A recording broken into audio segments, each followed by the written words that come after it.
Hey guys, and welcome back to a follow-up video on my last little one you would have seen. I'm sorry about the sun.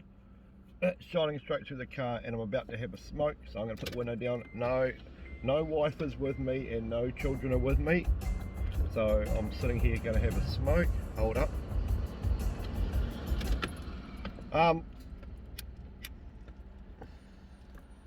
As you all saw, guys, in my last video, I was in the hospital ward in Rotorua. I'll give you a quick rundown on what happened, and then me and Debbie's future plans. So, and if you're wondering what I'm doing or where I'm up to, I'm actually in Rotorua, waiting for the post shop to open. It's 9:15 and they open at 9. I just got here a bit early because I just dropped Sophie off at the school bus at home. So it was 8 o'clock at night. I'd been at work all day, calving season, working all day like normal. Went to have a cup of coffee. I normally go to bed about 8:30, 9 o'clock when I'm working on the farm. I wonder if this will help. Went a little bit, eh? Sorry guys. Went to have a cup of coffee. Went to put it to my mouth and I dribbled like a little 2-year-old child and dropped my coffee cup. Didn't quite know what was going on. I didn't quite know what had happened. Some of you right now will already know what happened just by the 2 symptoms I gave you. But to put it bluntly, I finished my smoke and went into the bedroom and just sat down for a minute, and I called in Debbie and said, hey, can you come here, something's not right. I told her what was going on, and by this stage my whole mouth was on one side and I was slurring my words even more without my teeth, you know, more slurring. And Debbie said, you're having a stroke. We rang up Annalise, which is my niece, and she's a qualified nurse, and she said ring an ambulance. We rang an ambulance. Ambulance came out, did some tests in hospital, and yeah, I'd had a stroke. So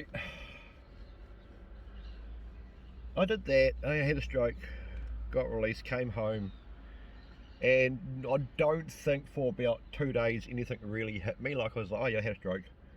And Debbie was like, far out, you had a stroke. You know, like, that's the sort of people we are. Like, you know, we had a stroke, I had a stroke, you know, you had a stroke, you know, you got to be careful. I got a letter for a TIA appointment, which is I don't really know, don't really understand it all, but it's for blood thinners, to thin my blood and all sorts of things. I don't know all, you know, I don't know all the ins and outs of it, but I'm still waiting for that appointment. But the hospital said you need to have a couple of weeks off work, and then they asked what I did for work, and I told them, and then we went into a big story about everything. Anyway, 2 or 3 days later, I think it hit me that I'd had a stroke, and I got really scared and really nervous, and I wanted to ask a million questions about what's going on. It hit Debbie probably about the same time as me. She started to freak out. We thought, what do we do? So we had to ring our kids and let them know. So we tried Renee. She didn't answer the phone the first time, so we rang up Ryan and told Ryan, our son in Dunedin. It hit him straight away. He got really scared, really angry. Not angry with us, but angry for the fact that it's happened. At the end of the day, I'm his dad, and he had a chance to lose his dad. Believe it or not, that stroke. People think it's just stroke's a stroke, but my dad died from a stroke. Yes, he had 3 strokes prior to dying, but a stroke is not. People think a stroke is just a stroke and it's okay, but it can, you know, it can kill you, man. So he was really angry that it happened. Like I said, not at us, just the fact that I had a stroke, and you know, he's 1,000 kilometres away, and he was thinking all sorts of things. So we told him, got off the phone to him, told my oldest daughter Renee. She freaked out. Anyway, we got through all the phone calls and told everyone. And yes, I am cutting this video really short because there's so much to talk about in it. We talked to them, and before you say it and say stop smoking, you shouldn't be smoking, you know, okay, whatever. Okay, I'm trying to give up smoking and vape and stuff, but I gave up crack, so don't judge me.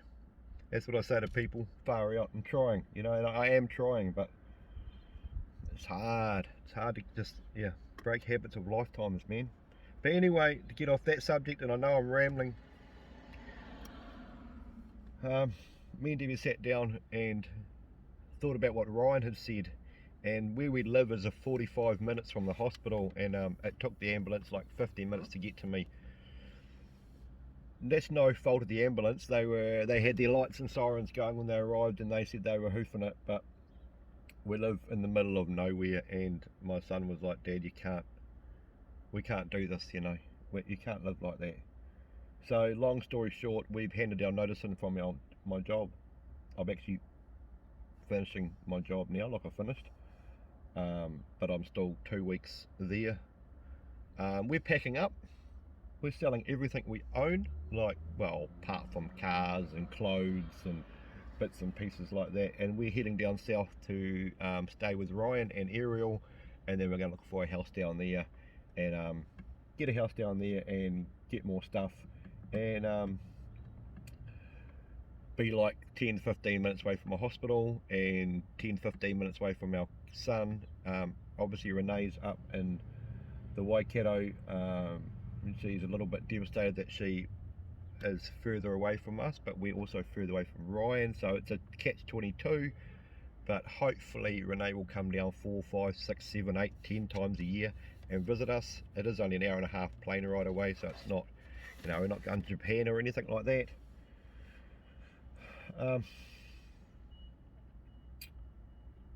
It's weird because I know I'm just talking like this blah blah blah in the video, but it's hit us hard, and it's made me realise that life is really, really, really short, and I don't want to spend the next 10-15 years away from all my kids milking fucking cows. Let's be honest, milking fucking cows and picking up cards in the fucking rain for $1, if you get my drift. Money's money, man. Everyone chases fucking money and it chases $1, and you can die tomorrow and that means nothing to anyone. So that's our decision. We're leaving in 2 weeks time, 2.5 weeks time, sorry, we're leaving. We're driving down. We're going to take 5 days to get down there. We're going to go from here to Wellington, and then from the ferry we're going to go to Blenheim, and then to Christchurch and Dunedin. We're not going to rush down there. We'll be homeless, so we're in no hurry to get there. But it's hit us hard. It's hit us hard with all the challenges that me and Debbie have faced in our lives, and we've faced some freaking challenges, man. Finally get onto a real good job, making good money. I was a boss. But you know how quickly you just go, fuck it, who cares? Do you know how quickly a person can do that after you've had a stroke? I made that decision without blinking, and right now I don't care. Yes, we're going down to Dunedin with no home. We're going to be living with Ryan and Ariel until we find a house. We're going down there with bugger all stuff. We're going down there with no income. We do have money, we do have savings, so we can live until we can't. I'll have to get a job, but I'll be probably working in town, like at a Bunnings or a Mitre 10 or something just like that. I don't really care. I don't care, guys. I don't care anymore. My whole life has changed and my whole attitude has changed, and I just don't care. I want to be with family, and I want to be around friends, and I want to be close to hospitals, and I want to enjoy the time I've got left. I'm only 49, I'm not old, but I've lived it like I'm 80.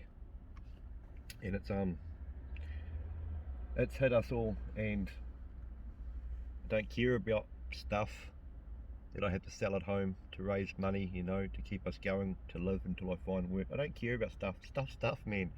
TV cabinet, beds, furniture drawers, stuff like that. It's just stuff. And at the end of the day, it's just stuff. I used to, up until a few weeks ago, stuff was stuff, man. I was like, oh, look at this, look at what I've earned, look at what I've got, look at what I've bought. Yeah, man, I can't take one of that shit, any of that shit with me. Nothing. None of that shit with me. And I don't know, everything's changed with me. I get really tired now. I find it hard to sleep. I find it hard to get up. I find it hard to motivate myself. I find it hard to do things. Everything takes a bit longer at the moment. I forget things. And the doctor said, you're a prime candidate for another stroke if you're not careful. And I'm not saying I'm going to have a stroke tomorrow and keel over and die, but I'm not saying I'm not. So it's given us a freaking, you know, work your asses off to pay the bills. You know, you literally work your ass to the bone. I was doing 12 hours a day, 12 days a week, 2 days off. So I could pay other people money to live in my house, to live on the farm. You know, if you really think about it, you work, I was doing what, 120 hours a fortnight for the privilege to live on the farm, to pay the farm owner rent, to live in the house, to go to work, to pay the power to live in the house, and the internet and the gas and Sky TV and phones and everything. I was paying everything to live. You know, before I carry on, you know, there's a twat parked right beside me, like right beside me. I'm surprised he's not going to hit my car when he opens his door, and there's about 400 million car parks available, but he parks that close to me. Um,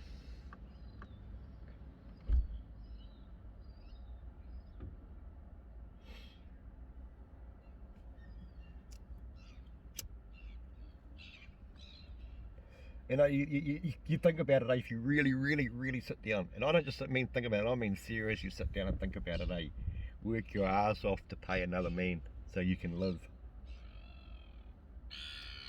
Nah.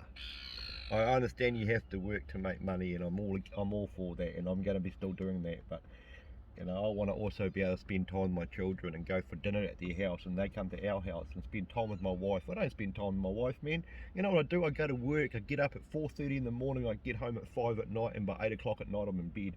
I have time to get home, say hello, have a shower, have dinner, and I've got about an hour's relaxed time, and that's me, and I'm back to sleep to go to work again. And until my stroke, guys, I'd never really processed it.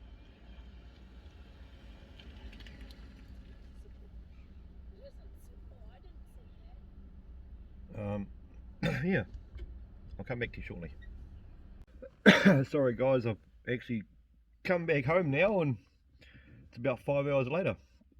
Sorry I had to stop the video there. I found lately I get a little bit overwhelmed and a bit flustered with the situation. I get a bit angry and a little bit upset um, about things at the moment. I don't know if it's because of the stroke or just everything's working differently in my head. It's really hard to explain, but everything's, you know, I'm trying to process everything, and I talk really fast, but then 10 minutes later I process what I've said, and I get quite angry too. Like, you know, like I had to stop myself because, you know, I've got to sell everything we own. I've got to leave my job. I've got to take my daughter out of the school with her friends. I've got to take my wife away from her home, she knows, to go to a completely different. We're going to South Island, and it's all because of this fucking stroke, and I get really angry because of my fucking stroke. And if I'm being honest, I'm really angry with myself because I had a stroke. Is it because I smoked too much? Is it because of all the pee I took all my life? Is it because of how I've lived my life? Is it because of all my prison days being smacked in the head too much? I don't know. But you know, yeah, I get frustrated.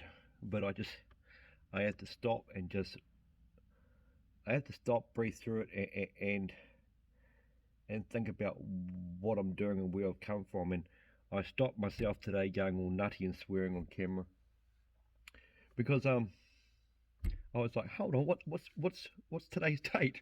So I looked at today's date, and it's my anniversary for giving up pee, and it's been 8 years today. 8 years clean today, and I never thought I'd go 8 days, let alone 8 minutes, let alone 8 months, 8 years. It's been a ride, it's been a journey, and it's 8 years, and I'm fucking, mate, it's 8 years. 8 years not being the arsehole I used to be. Yeah, now.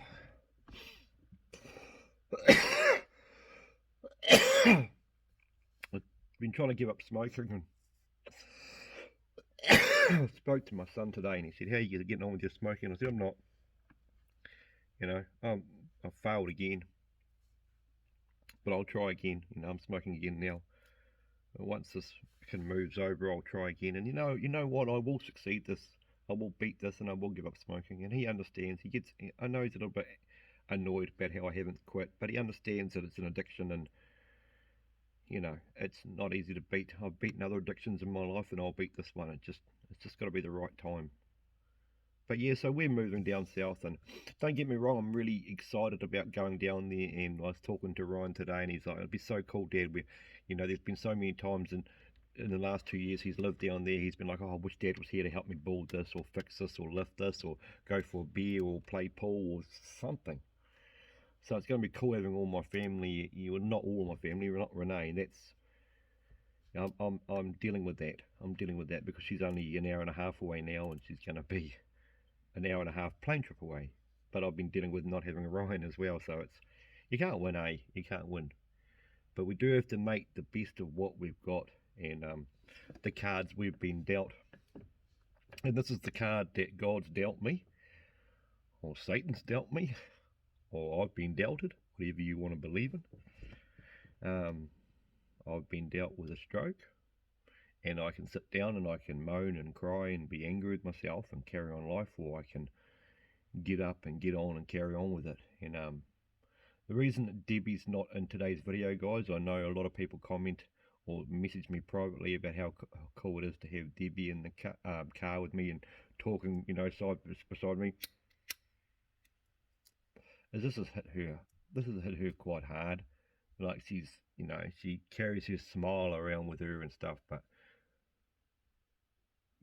she's nearly lost me a couple of times in life through different things.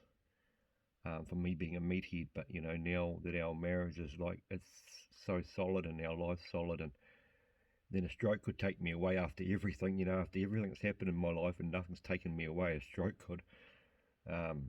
Yeah, she's battling, and I can see her battling with it. She's a strong woman who gets up and carries on every day and supports me, and fuck, she's mothering me now. You can't do this, you can't do that, you need to do this, and it's a little bit frustrating, but it's also fucking awesome to have someone who's that supportive of me.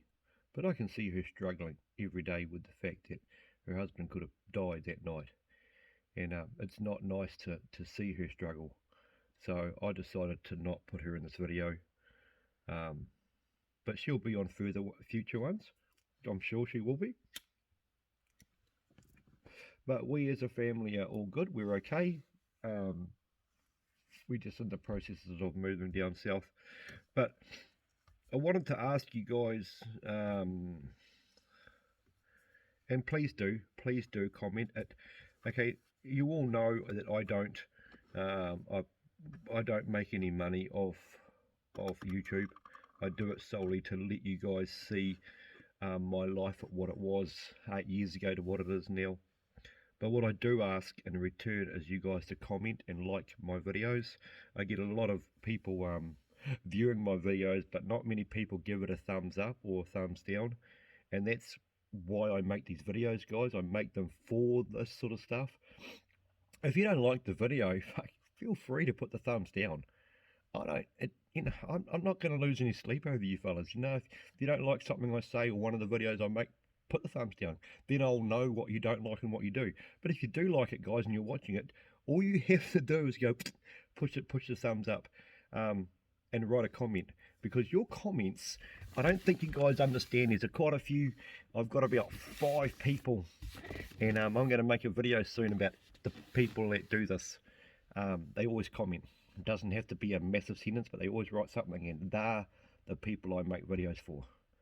If you've got the time to watch this and put a comment, it's your time, your precious time, but you're putting a comment on my video, it means more to me than I think you fellas know. Because that's why who else wants to go onto YouTube with millions of people can see their story?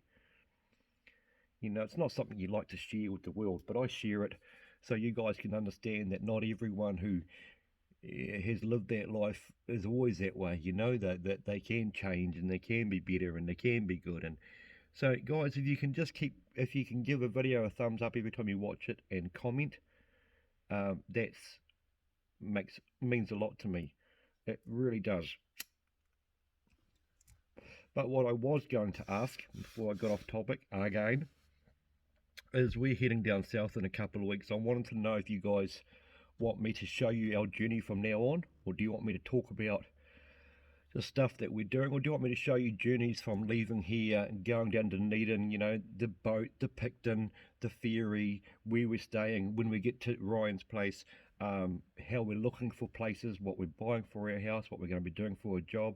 Do you want me to keep on making videos every couple of weeks or every week to inform you of what we're doing and how we're getting on? Because if you guys see, the thing is, if you guys don't comment on videos, I don't know what you want. And at the moment, with my head kind of how it is, I'll make this video, I'll upload this video, but then I won't know what to talk about next because no one has commented what you want to see, if you know what I mean. So please start commenting and doing the thumbs up, because then I can get an understanding of if you guys are wanting to watch future videos of me talking about our trip and showing you our trip and showing you what it's like and showing you what it's like to be a 49-year-old man next month, by the way, birthday next month, selling everything. We don't have a home. There's a farmhouse, so we'll just leave the house, but we have all our stuff, but getting rid of everything and jumping in the car with me, my wife, my daughter, and that's Sophie, my young daughter, 13, and starting a whole new life in the South Island. Because if that's what you want to see, I can easily do it for you, and Debbie will come along for the journey and talk about it too. But if I don't know and you don't say, then I won't make. But that's it for enough, guys. I'm getting a bloody headache. I hope you've enjoyed the video. I'm sorry for my rambling and my swearing if that offends you. I just hope you understand it. I'm making this video not to get sympathy and not to get, oh, poor you, or not to get, I hope you'll be alright. None of that shit. Just for my faithful followers that I have quite a few of. You have helped me over the years with getting my teeth pulled out and things, and I feel like it's my journey to, or my I don't know, this is my journey, it's a wrong word, but I have to repay you, and my repaying you is making you videos to show you that I'm still good, I'm still happy, I'm still doing these things. But we've had a setback with a stroke, but it's only a setback, and give me a few more weeks and I'm sure the smile will come back, and I'll feel much better about myself and we'll be on the move. But until then, guys, take it easy. Like I said, give it a thumbs up. Let me know what you want to see in the future videos, and we'll catch us next time.